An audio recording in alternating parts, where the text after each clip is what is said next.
এই হচ্ছে মা নর্মদা, এখানে দুধ ধারায় পরিণত হয়েছে, দুর্বাসা ধারা।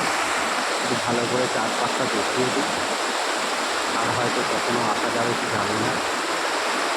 যা পাথর পাথর চড়তে এলুম, দুধ ধারা দেখাতে গিয়ে নিজেই ডুবে ডুবে যেতে হবে। চারপাশটা দেখিয়ে দিই। এদিকে চলা রাস্তায় যা পাথর, এইভাবে ভিডিও করতে করতে হাঁটলে ভিডিও যাবে, যে ভিডিও করছে সেও যাবে। দেখিয়ে দিই। এবং সব থেকে রাগী যে ঋষি দুর্বাসা, সেই দুর্বাসার ঋষির আশ্রমের দিকে যাচ্ছি। জলের ধারার বেগ এখানে প্রচণ্ড। আমার বন্ধু স্তব্ধ হয়ে তাকিয়ে আছে সামনের দিকটা। এই যে জল এখান থেকে নিচে নেমে আসছে এবং চারপাশে মন্দাকরণ্য, গভীর একটা অরণ্য।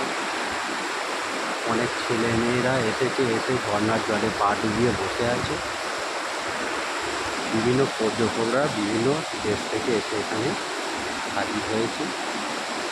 এবার আমার জুতোটা খুলতে হবে দুর্বাসা মুনির গুহায় যাওয়ার জন্য। তো দেখানো হোক। এখানে জলের গভীর একটা তীব্র ধারা আছে, দেখতে পাচ্ছি। জুতো খুলে ঢোকা যাবে না, জলটাকে দেখাচ্ছি এখন।